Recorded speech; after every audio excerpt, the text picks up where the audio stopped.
Authenticity is the new currency. When I heard that the other day, it struck a chord with me and I thought, dang, I love that. So I want to have this discussion today because where we are in life, being inauthentic just isn't an option anymore. In today's fast-paced, digitally driven, often full of pretense world, we find ourselves facing inauthenticity everywhere. We see politicians, business leaders, and famous actors and singers fall from grace as their inauthenticity is exposed. Add to that a layer of greed and dishonesty, and we admit that trust is hard to come by.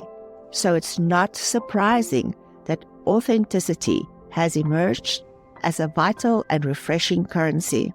It's the foundation of meaningful relationships, impactful leadership, and a fulfilling life. Is there any other way to live? Welcome to Her Second Stage, the podcast dedicated to inspiring successful women in the next stage of their lives. I'm Hilda Lunderstedt, and I'm excited to share the lessons I've learned as I transitioned into my second stage. Join me on this exciting journey of sisterhood and remembering who we are at our core. Remember, no matter where you've been, the best is yet to come.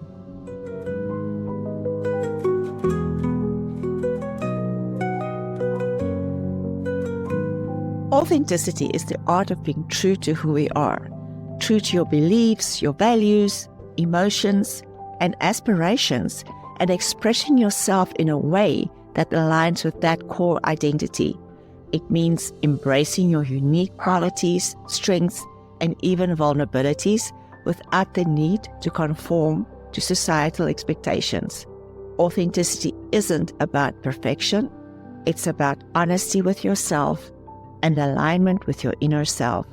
Being authentic involves speaking and acting in alignment with your values, accepting your flaws as part of your human experience, living with integrity, even when it's a challenge. I love this quote by Brené Brown that says, authenticity is the daily practice of letting go of who we think we're supposed to be and embracing who we are. Authenticity is not just a buzzword, but the new currency for a life well lived. If we know we need to be authentic, but yet many of us are struggling, or we see other people struggling, how can we be authentic in a world that rewards conformity? We've all learned to wear masks to fit into societal molds or meet external expectations. These masks can take various forms. You know, the perfect mother who always puts others first, the successful professional who hides her struggles and maintain an image, or the always happy friend who suppresses her true feelings to avoid discomfort. We often wear these masks to gain acceptance or to avoid criticism or meet the expectation of others. Over time, wearing masks can lead to a disconnect from our authentic selves. Let's face it, in a society that constantly tells us how to look, behave, and even age, it's not surprising that many of us have lost touch with our authentic selves. For women, especially for us over 50, the challenge is even greater because there's this misconception of our value that diminishes with our age. I want us to look at this stage of life as a stage that offers an incredible opportunity to reconnect with our truth and rediscover living authentically. I want to just take this moment and let you think back to your childhood or just think back over your life. Can you remember a time when you acted purely out of joy or curiosity without caring or worrying about judgment? That is authenticity in its purest form. After doing some research, I found there are several reasons why authenticity feels like an uphill battle. Many of us fear being vulnerable. We're often so scared to show our core identity to the world because we're scared of the vulnerability and that feeling of vulnerability. We fear judgment, rejection, or criticism if others possibly don't like us. We're also scared that we might be labeled as inadequate or feel unworthy. Many of these fears stem from what we were told as young children or growing adults, often due to criticism by siblings or even a parent. You want to hear my personal story? Yeah, well, I'm going to just share it. As a child, I was really very shy and very introverted. My mother told me that no one would like me if I stayed that way. Those words stayed with me and made me believe that I wasn't enough when I'm shy and introverted. I felt I had to change, and I pushed myself to become an extrovert, just to gain mainly her acceptance. It took me some years to realize that by suppressing my inner introvert, I was suppressing a big part of myself. Now, I understand that embracing who I am, shyness and all, is where my real strength lies. The introverted me observe and let other people shine, and the extroverted me makes this podcast. As I embrace both aspects of myself, extrovert and introvert, and give both parts what it needs, I became more authentic. From a young age, many of us taught to conform to society's expectations of who we should be, whether it's being a good girl, the perfect mother, the ideal employee. We as women are conditioned to prioritize others, even if it doesn't feel good to us, which means we often have to suppress our true desires and wants. Many women face roles that demand we care for others, often at the expense of ourselves. If we believe and internalize the message of society that tells us our worth lies in how much we can give, we could easily neglect our own needs and we become someone else. By midlife, this conditioning can feel like a cage that's difficult to escape from, causing us to feel stressed and unhappy. These feelings of stress and unhappiness is our sign that we are disconnected from who we really are, and we should not ignore it. The fear of vulnerability, judgment, and rejection in an unsafe world means sharing our parts of ourselves that we fear others may judge or reject is really risky. I love what Brené Brown says when she says vulnerability is not weakness. It's a birthplace of connection and courage. I just love that, don't you? There's so many cultural narratives about aging. As we face transitions like menopause, empty nesting, or career shifting, we often question our identity. We get to the stage where we ask ourselves, who am I? Our second stage renders both a challenge and an opportunity. We can either cling to old roles or embrace the chance to reinvent ourselves authentically. What we need to do is to change the narrative that aging equals decline, and when we do, we can let go of versions of ourselves that we no longer are and embrace the wisdom and freedom that comes with that. If we continue to internalize these external pressures and continue with creating limiting beliefs about who we are and what we're capable of, we will create a disconnect from our true selves that will manifest as stress, unhappiness, and even physical ailments. So what do we mean by the currency of authenticity? Authenticity is a currency because it creates value in every area of our life. Let's look at how this can apply. Currency of enhanced well-being. Suppressing your true self creates stress, anxiety, and even physical ailments and illnesses. Research have shown that people who live authentically experience less stress, greater mental health, and they report high levels of happiness and lower levels of depression. Reduced stress levels contribute to better immune function, lower blood pressure, and overall vitality. And so being authentic can really boost your physical health. When you're not pretending to be someone you're not, you free yourself from the burden of maintaining a facade with the result of greater health and well-being. The second currency of authenticity is the currency of improved relationships. Being authentic means we can foster and strengthen deeper connections. When you show up as your true self, you inspire others to do the same. Our vulnerability and bravery is the gift to others. Superficial relationships will soon fall away, leaving space for meaningful ones that can thrive. You attract people who genuinely appreciate you for who you are. The currency of authenticity in leadership. Authentic leaders inspire loyalty and respect. By leading with integrity, you create culture of openness and innovation. Teams are more likely to thrive under leaders who models authenticity. You attract opportunities that align with your true values and goals. When you are genuine, the universe seems to mirror that back, creating pathways to success. And this is another currency of authenticity, the currency of a stronger sense of purpose. For many of us, purpose and legacy becomes a focus point, especially as we enter the later years and in our 50s. Legacy is more than accomplishments only. It's about the impact we've made by being fully ourselves. Living authentically helps us align our actions and our values. This alignment creates a sense of purpose and fulfillment that is especially important in the second stage of life. Living authentically inspires future generations.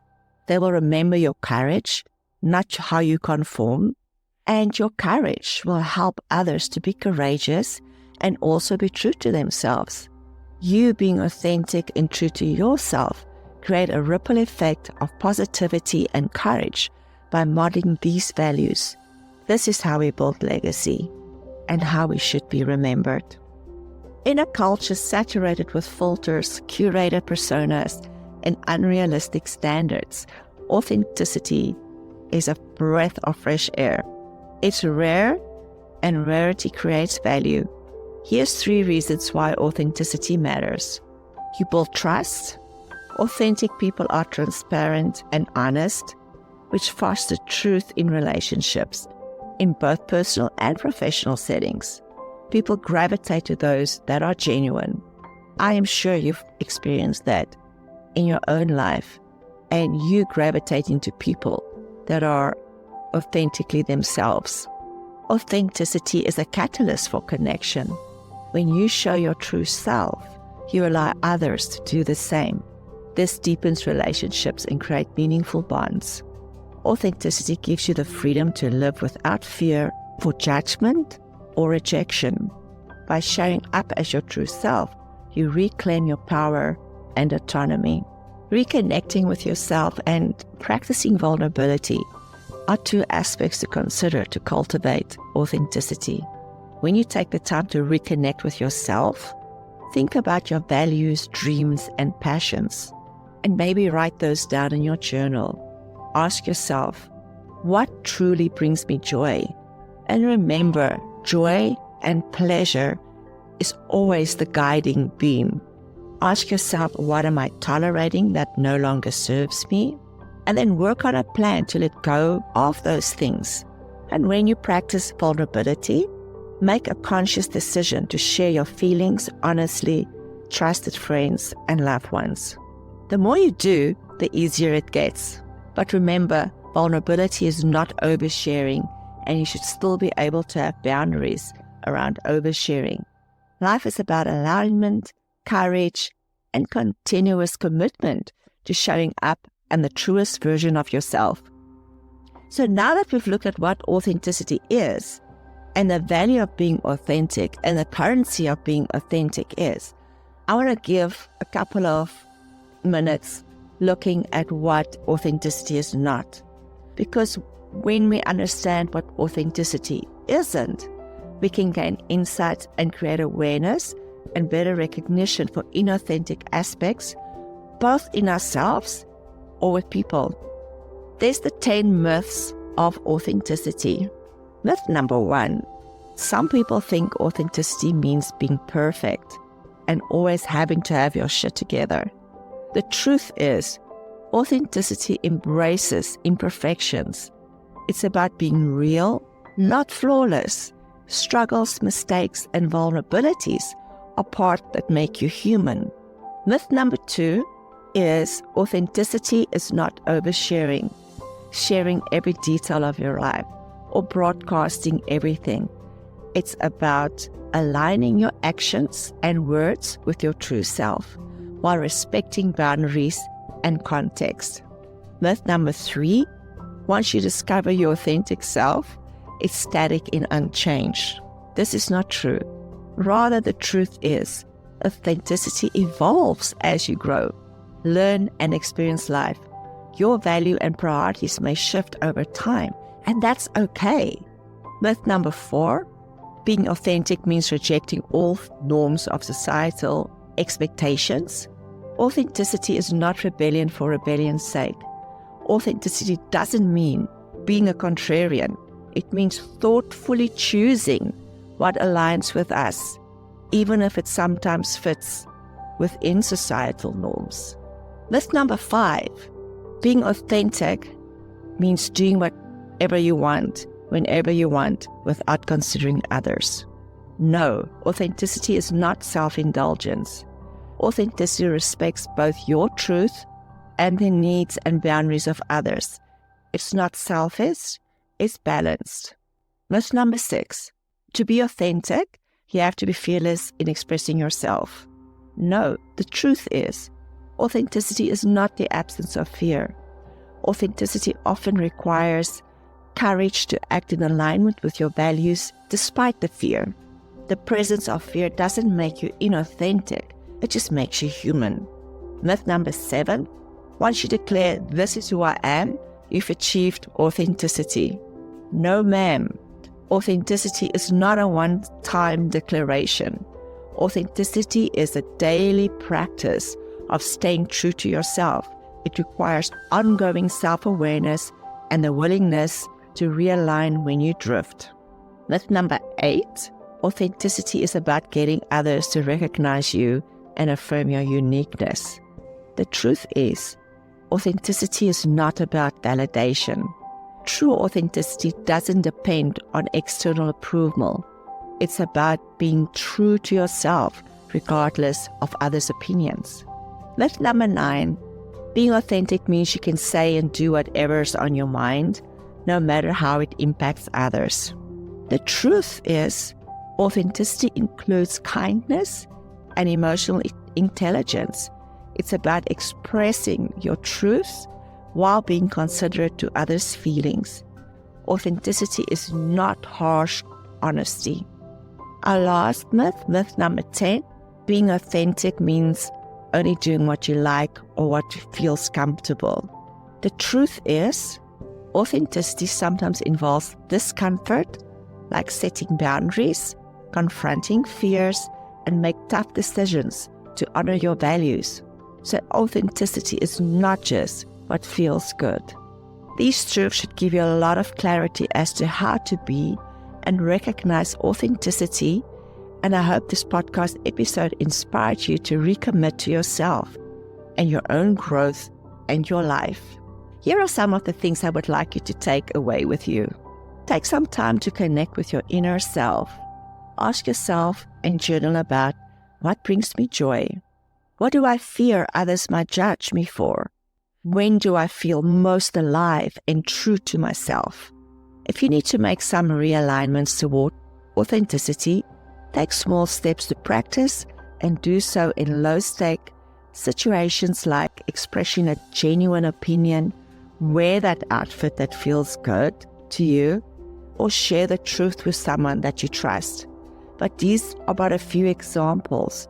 I would love to hear from you and what you do and your steps you're taking to realign yourself towards your authentic you. Acknowledge that not everyone will like or understand the real you, and that's okay. Release the need to be liked, release the need for approval, and embrace the need to be real as we set ourselves free. Look for others. Build a circle of people who support and celebrate your truth. Let go of relationships that require you to perform or to shrink to a smaller version of yourself. I think it's a true blessing when we surround ourselves with authenticity. Authenticity is and should be more than a buzzword. It's your highest frequency, your greatest asset, and your path to freedom. As you step into this stage of life, let authenticity be your compass. Authenticity is your gift to the world.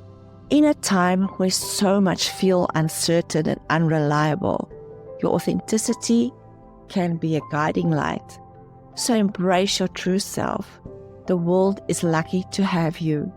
As we wrap up today's episode, I invite you to take one small step this week.